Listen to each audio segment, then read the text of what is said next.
Hey everybody, it's Jane Johnston with the Briar Hill Group at Remax Closen, host of Vancouver Island Time. I'm here with Laurie Frank of Laurie Frank Mediation and Consulting. I'm here with Bettina Plindle of Bettina Plindle Financial Divorce Strategies and Laurel Dietz of Alinea Legal Coaching. Hello everybody. Hi. Good afternoon. How are you doing? Good. Wow. Yeah. The sun is shining. Mm-hmm. Love it.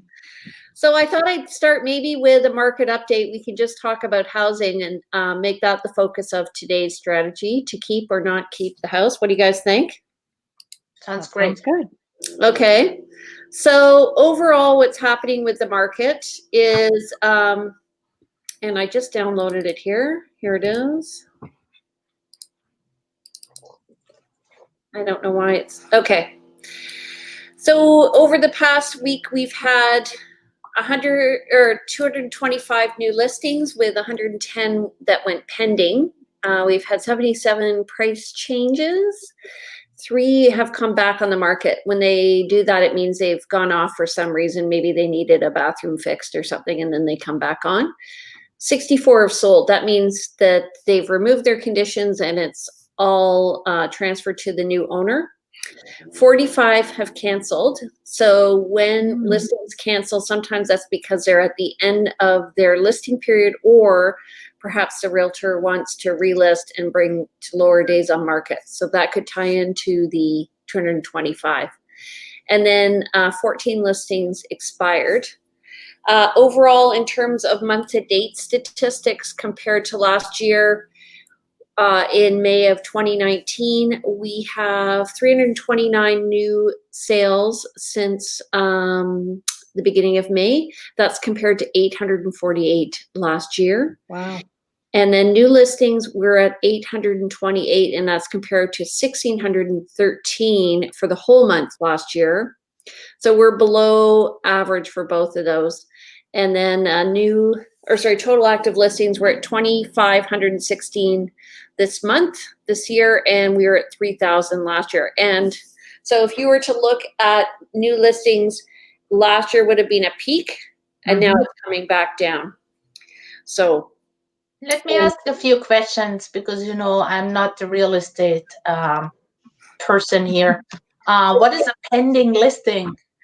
It's when all the conditions removed. So the buyer says, I'm going to write an offer subject to inspection and financing. And once that, it's pending sale. And those are 65? Those are 110.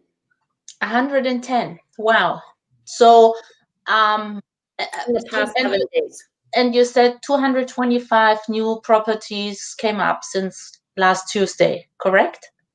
Yeah, and that's a good ratio. And those pending are those old listings or new listings? Do you know that? They don't tell us that. They just tell us what's happened. So I look at this data every Monday and just determine. So when we were in a really fast market, we had maybe 25 price changes a week. Now we're right, the price changes. How many were those? 77. Oh, that's a lot then. Yeah. And they all went down, or are there a few increasing? There won't be any increasing. You don't take it off the market. Your price go up. Sometimes it goes up. No, sometimes they do. No. And I think when you have there's one condition, so you hope you keep it open. Basically, you might sell it to someone who gives you more, because your property is so high in demand. Oh yeah, so that wouldn't show up in that stat. This stat is for current listings. I know what you're saying. Yeah. So another curious question: how much do they go up, down then, in average, a percentage? So we had 55% less sales overall. Let me look up that data, and then I will get back to you. Okay. You guys keep talking, and I'll work on that. Yeah. Yeah. Something else, and maybe not even this week, Jane, maybe for next week. So 55% at this point now compared to where we were in like April or March with COVID. Like, are we down a larger percentage than we were at the beginning of the lockdown? And I'm just trying to think, like, how is this going to go in the next few months? Because I know people are holding off listing their house or holding off discussions about separation agreements or going to court because they're like, well, I don't want to sell the house at this time. Okay. So I'm just curious, like, are we seeing a decrease? It's very active. So during March, we were having maybe 75 to 100 new listings a week. And we were up over the last week at 225. I think the week before we were over 300. So being in real estate's interesting because it's like sitting on a pulse. So I'm going up and down. So I notice I'm getting more showing requests. I'm getting more questions. I'm noticing like I was in a multiple offer on the weekend. So, and it's really specific. So you can't totally generalize because what may be happening in the West Shore may be different than what's happening in Fairfield. And the data that they give us isn't that granular until the end of the month. So we literally are sitting on the pulse. So I just often go how I feel when I'm pricing. Part of it is how I'm feeling, optimistic or pessimistic or neutral, depending on what's happening. How are you feeling today, Jane? I'm optimistic. Is it because of the sunshine? No, I went to visit a property this morning and was listed yesterday. It already has an offer. Wow. And then I was involved in multiple offers on the weekend. So the first property was in Oak Bay, and then the other property was in Central Saanich. Nice. So you know, I think the sunshine has a lot. I mean, I'm sure that's great. The market's doing hopefully well, but I also think the sunshine is making people feel better. I am so glad that we don't live in South America right now, because the days would be getting shorter, and I'm sure everybody's getting more depressed. Yeah, that's true. Yeah. I wouldn't want to dive into fall, or my month is November. That's my personal. That would be May, right? Sorry? That would be May in South America. Yeah, it's like, oh gosh, yeah, does it ever? Well, I mean, there's Novembers which are quite okay, but generally, November, there's not much Christmas spirit around, and it's just like that, blah. Blah, blah. So I have a question for you guys. So a few years ago, I do a lot of sales for realtors, and this realtor and their wife decided to separate, and they had been living in the house together for a long time. What do you think about that, Bettina, on a financial end? And what do you think about that in terms of mediation, Lori? And Laurel, what do you think about that in terms of the legal aspect of life? Now, so they were married for a long time and lived in the house they bought or rented, and decided they want to separate, but for whatever reason, they decided they continue separated, living together under the same roof. Yeah, are they legally separated then? Okay. Yeah. So the minute you can still be living together in the same house and you're still officially separated, it's just one party has to communicate to the other that the relationship's over. Now, I always tell people you then need to take steps to start dividing up your property and you know, arranging your financial or legal matters to separate everything. Because I've had, not often, but I've had people come in and say, yeah, I ended the relationship 5 years ago. And I'm like, well, did you? Because you seem to be in exactly the same way prior to ending your relationship. And so is that your separation date? I don't think so.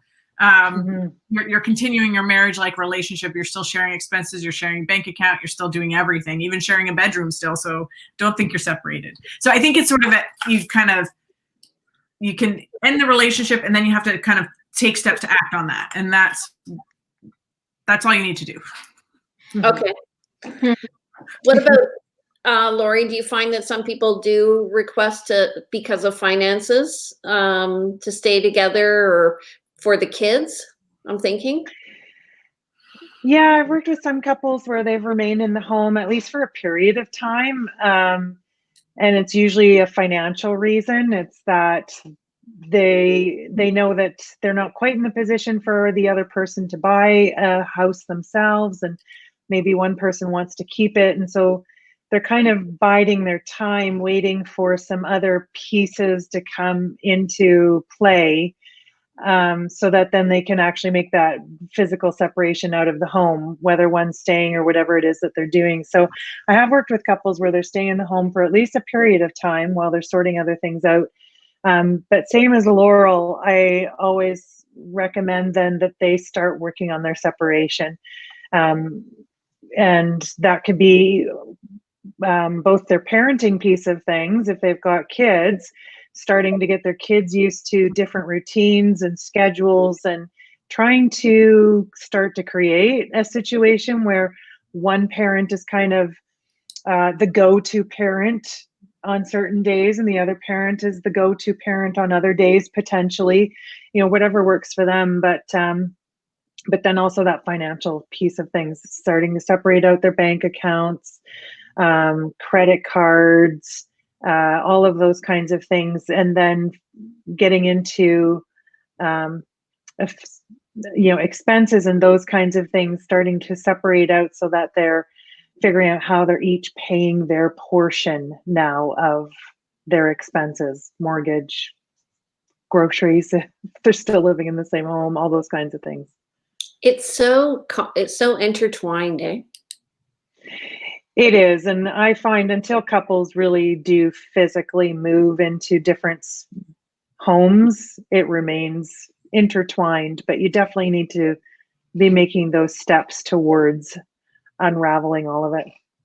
So one of the benefits, Lori, of doing what you say is putting together a parenting plan, even at the very least, is at least then it might help with the communication. So you're not having any misunderstandings and battles about things. It makes things a bit more clear who's responsible for what and when.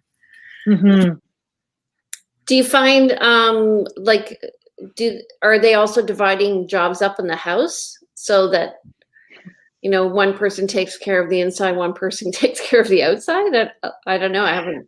Sometimes, like I've worked with a couple where they've sort of moved on to different levels of the home, but still sharing some things like the kitchen and the laundry.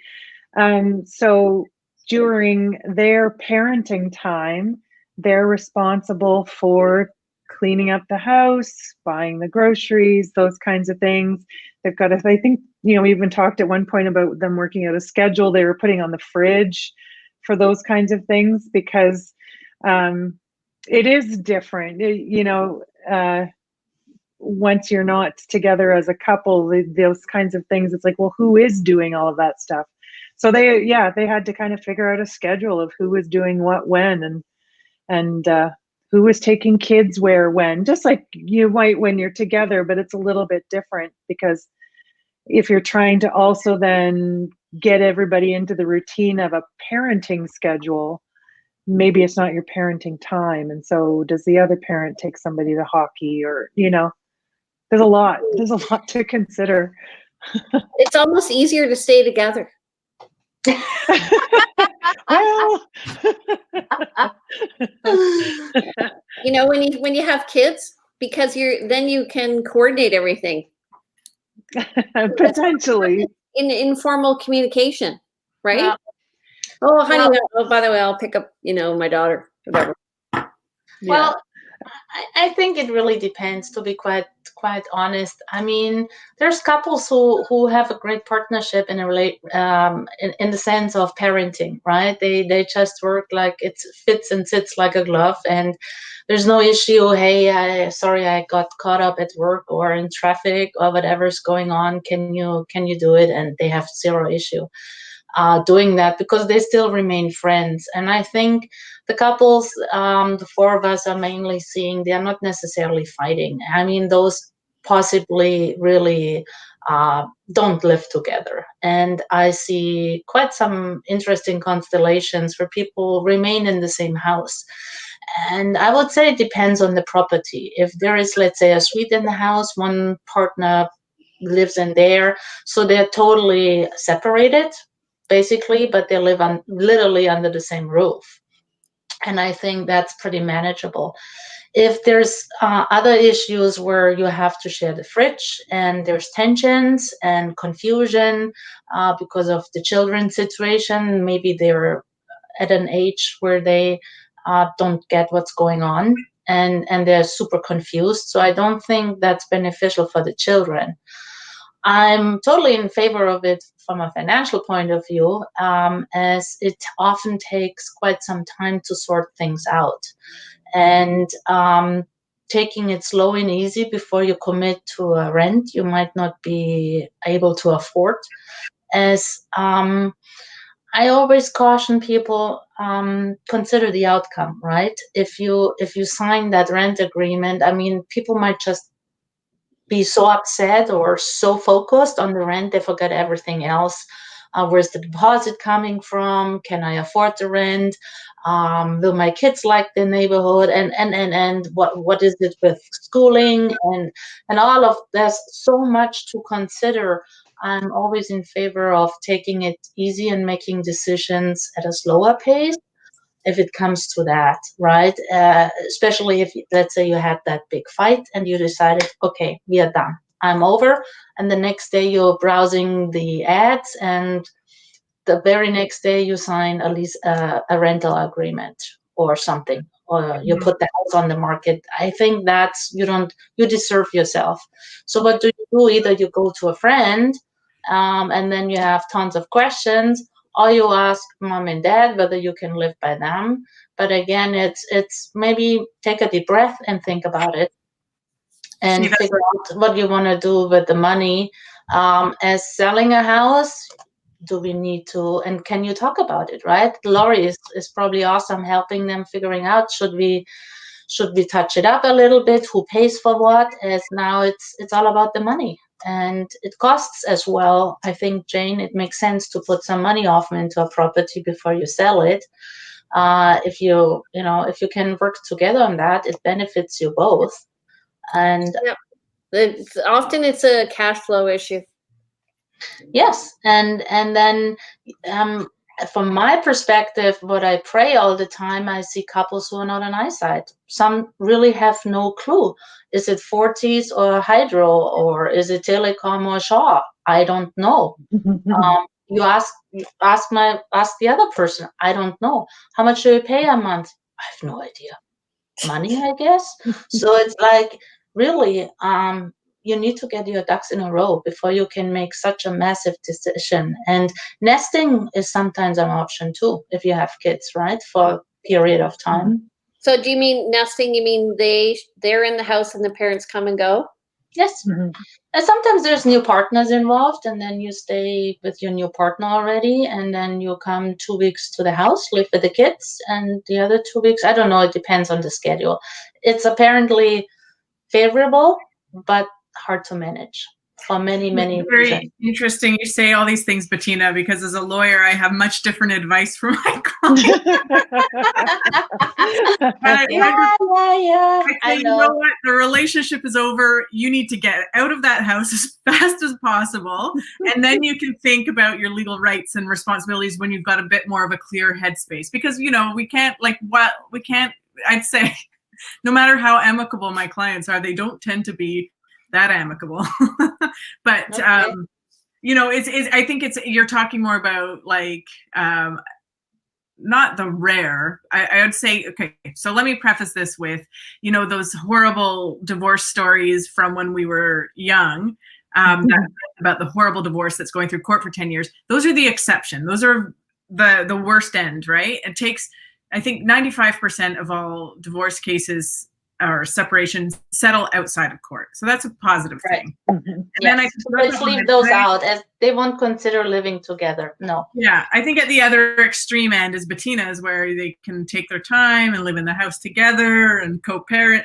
And then I think most people fall just a little bit more in the middle, where they do need their space. It's too emotional. They can't keep it together in front of the kids.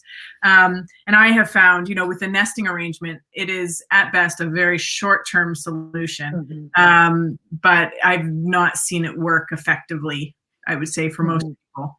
And then another solution is one person stays in the house and one person moves out. And hopefully, that's, you rent. But then you have to think about, how does the mortgage get paid? How do the property taxes get paid? How does the house insurance get paid? If you are entitled to that house, you're legally obligated to pay half.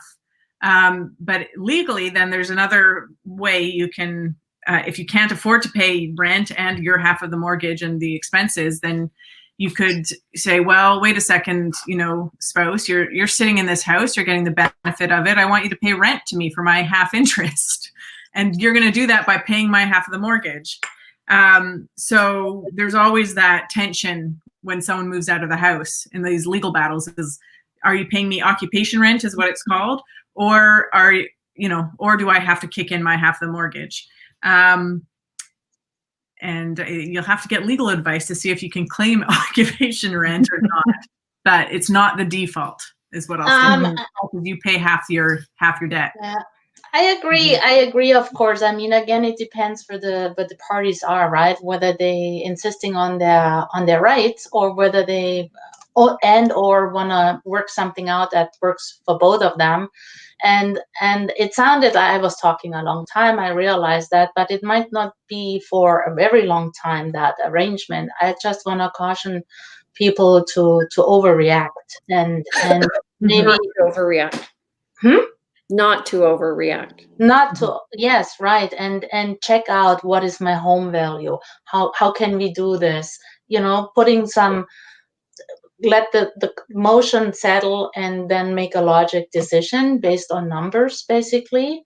And I mean, I'm just not that person who favors pulling a lot of other family members or friends into that situation, as you're simply not yourself. And yes, you need support, but other people have other things going on as well, and they might not need you on their couch right now, because they're freshly in love. But hey, you're my best friend, so it's like, wow, okay. So there's a lot of things. I just say, keep it easy. You hopefully have an extra bedroom where you can sleep, and then go to work. And I mean, right now it's not easy to leave the house. Summer is here. It's better, but maybe give it a few moments to think about. What do you think, Lori? I do find that people who opt to stay in the house, it is a short-term situation. So, maybe it's for a couple months while they sort of get their feet under them to figure out what they're doing. Or I have worked with people who've stayed longer, but it's not their end goal.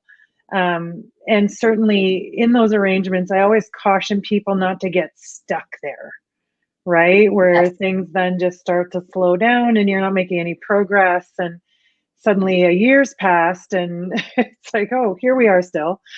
And I going back to what Laura was saying around, when you get out, you can have that opportunity to maybe have a fresh perspective on things. I have found that even people who have stayed in the house together for a period of time, they've taken breaks. One will go stay somewhere else for a week or that kind of thing, because they really need that time to focus and go, okay, what the heck am I doing here? And what do I need to do next? And because when you're in the home, I would guess you still kind of default back to your usual way of being and routines. And like I said, time goes on and you're just not moving ahead very quickly. Because ultimately, I think absolutely it's not that common that these situations work out long term for people. It's more just a stopgap while they're trying to get some things in order. I think also, like, I find, excuse me, that what people tend to do is they try and do it that way. Yeah. Then they come to us because, Yeah. And then they go, oh, maybe not.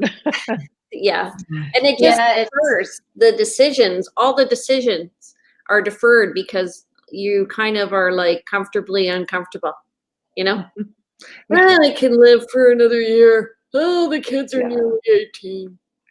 Yeah. it depends on the Yeah. house, right? That's what I think first. If you can have your own fridge, your own TV, your own bedroom, and hopefully your own entrance, you could manage much longer than in very close quarters where maybe you stack the kids in one room and you share the second bedroom with your spouse, and all what's left to go to is the couch in the living room. That's probably a very sad situation.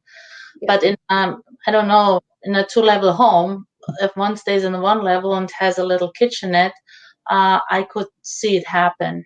And again, it depends on the children how much of confusing you want. But financially, you need to be ready to make the next move, whatever that is. And that's what I see people put themselves into mess, and then what?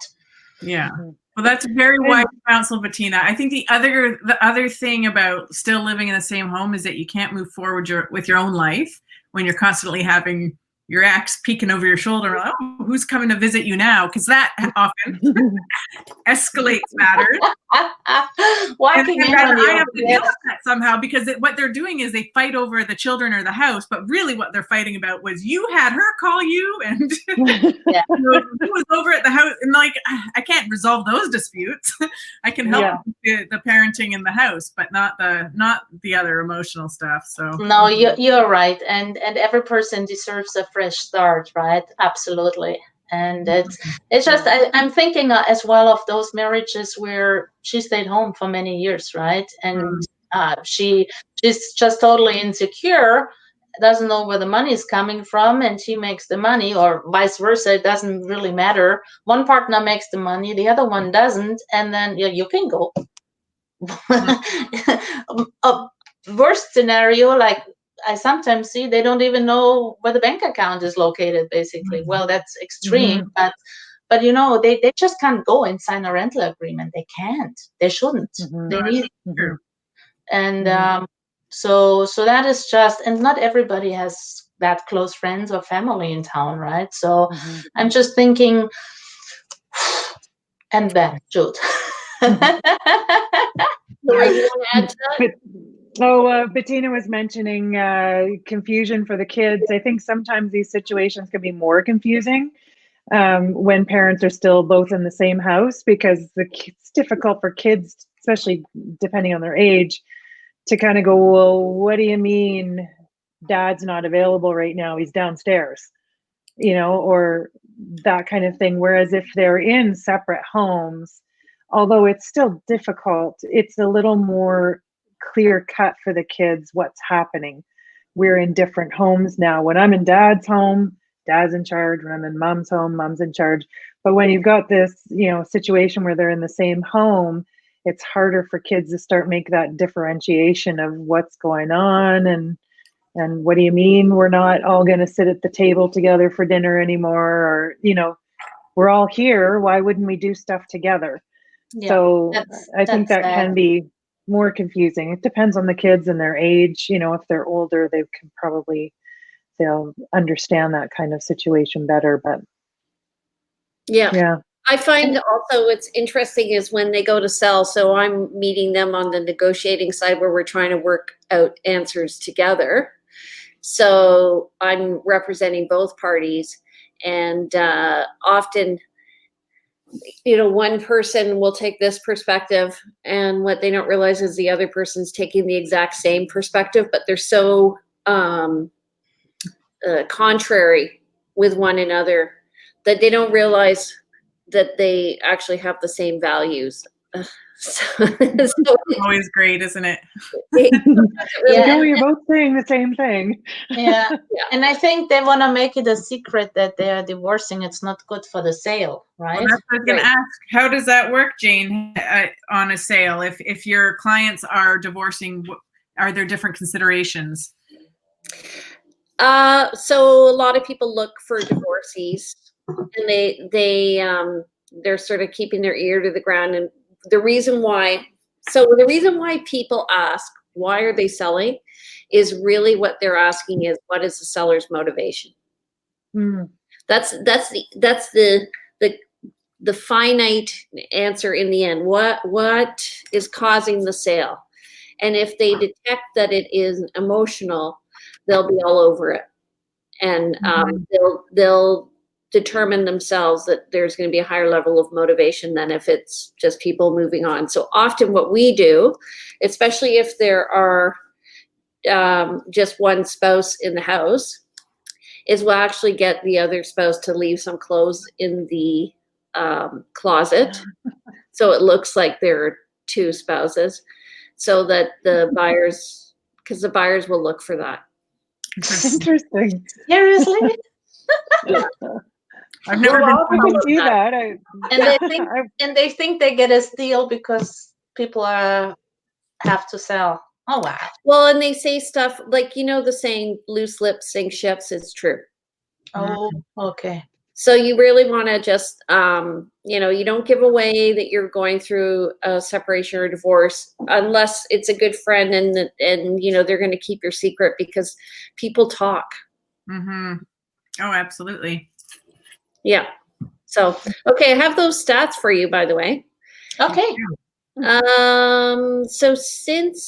So right now we have 286 pending listings, and the average, so this in the range is up to 6.6 million. So that affects the average. All right. So the average is 970,000. These are for houses and duplexes. The median is 849. So that's probably more really what the number is. And average days on market were 34. So that's pretty good. So if you sell your house, and the list to sale was 970 to 949 average, and 849 to 843. So people are pretty much getting what they're asking That's if good. they price it well. If they price it well. Okay. Mhm. And Does if that they don't disclose they're divorcing. And don't disclose that you're divorcing. Yeah. That's the hot tip from today. Yeah. And work with a realtor who's going to be sensitive to both sides and understanding and communicate well with both sides. I would say that's key. You don't want a realtor who's going to just be more on one side than the other. I'm trying to be very careful with that and just be very open in terms of the communication. That's a tough line to walk, I assume. It is. So you don't want, like, if somebody asks you for an assessment, a price assessment, you want to make sure both parties want it, because if it comes from me out of left field, it'll just knock the other person sideways. And for me, it's not advantageous to put anybody on the defensive. I'm trying to make everybody comfortable. Oh, they're stressed enough, right? That's just it. Yeah. And then And usually we have a protocol of how we're going to talk to them. So in the divorce, usually one person has more opinion than the other. So I'll sometimes talk to that person first, and then I'll get agreement from the other side if that's the way they want to go. Or yeah. But they both need to agree to sell, right? Yeah, they both have to sign the contract of purchase and sale from the buyer. And usually I find when they get to me, they're okay.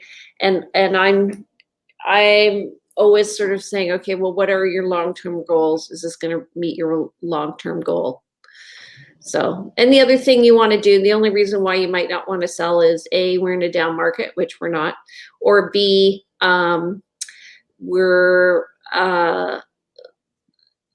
it might be better to wait a couple of months till we come up and financially you can afford to buy a house. Yeah. A question for another day might be, because I know we probably don't have time for it today, but a question for Laurel might be around what happens when you feel like you're in a situation where you need to force a sale. What's the process there? And when people just cannot come to an agreement, but keeping the house, or one person can't buy out, or whatever. So when you get into those situations. Well, the minute you can't come to an agreement, you're off to the courthouse is what happens. and what kinds of things is a judge considering when someone's applying to force a sale?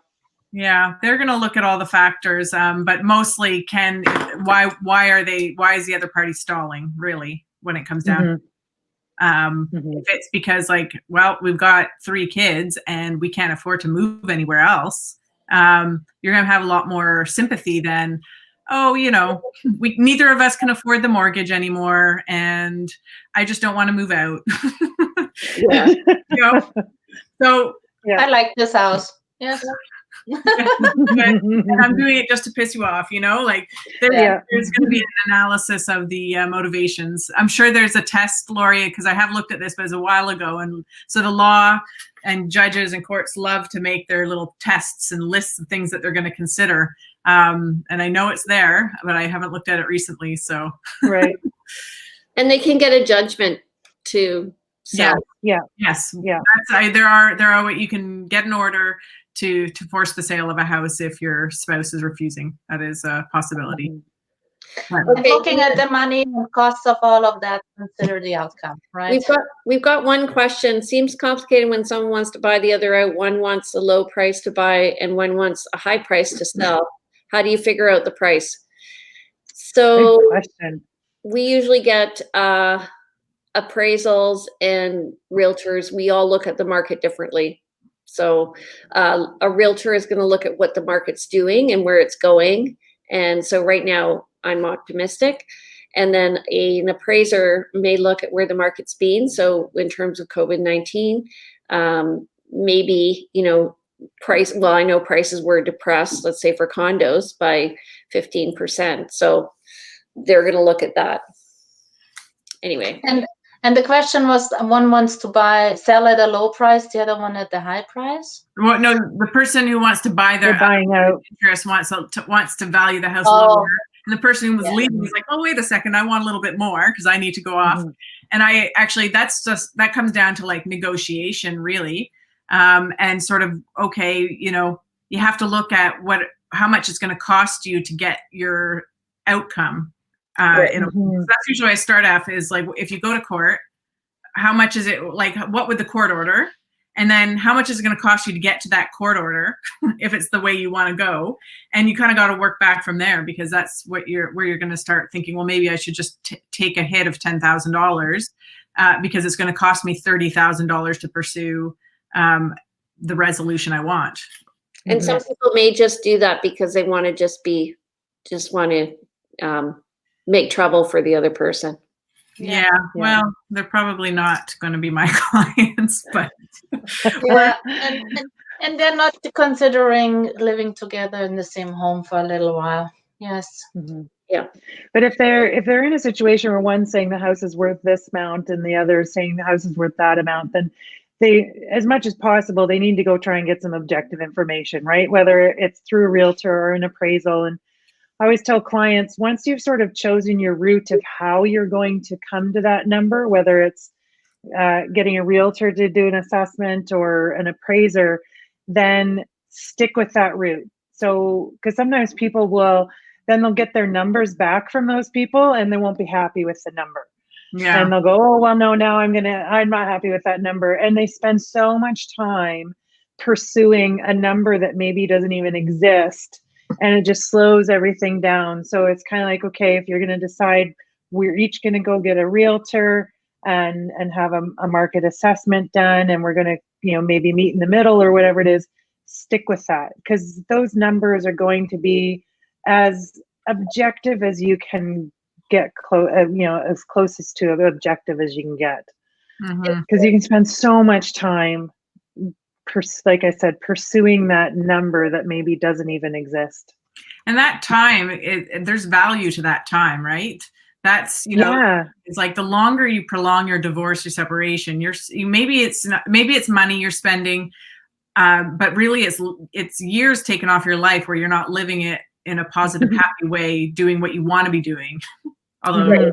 you know, so Yeah. that's what I always tell people is really you have to consider is going after that little bit of extra money really worth it? Sometimes, Mhm. but sometimes not. And I agree. Mhm. Once you have it all figured out, you should get going. As it, you know, that there's like with everything new, it disappears at one point, and then you don't have that energy anymore, and you might hang out with the guy much longer than you thought, and you're not happy. As we want everybody happy, right? Yeah, and you know, I think I mentioned this before. My parents waited 20 years to finally sell the house, and it brought back all sorts of memories, and it was awful. Mhm. And I would not recommend that for anybody. Just if you've decided it's over and you've gone, I suggest you go to counseling, and we have a counselor who we recommend, and then, you know, talk to the mediator, find out what's happening with the financial divorce strategies, and then come up with a binding agreement. Legal info. Yeah. Yeah. Okay, And if you're able to give on certain areas, then, you know, that's where that negotiation comes in. Maybe the other person will give in other areas. yeah, I want the air miles.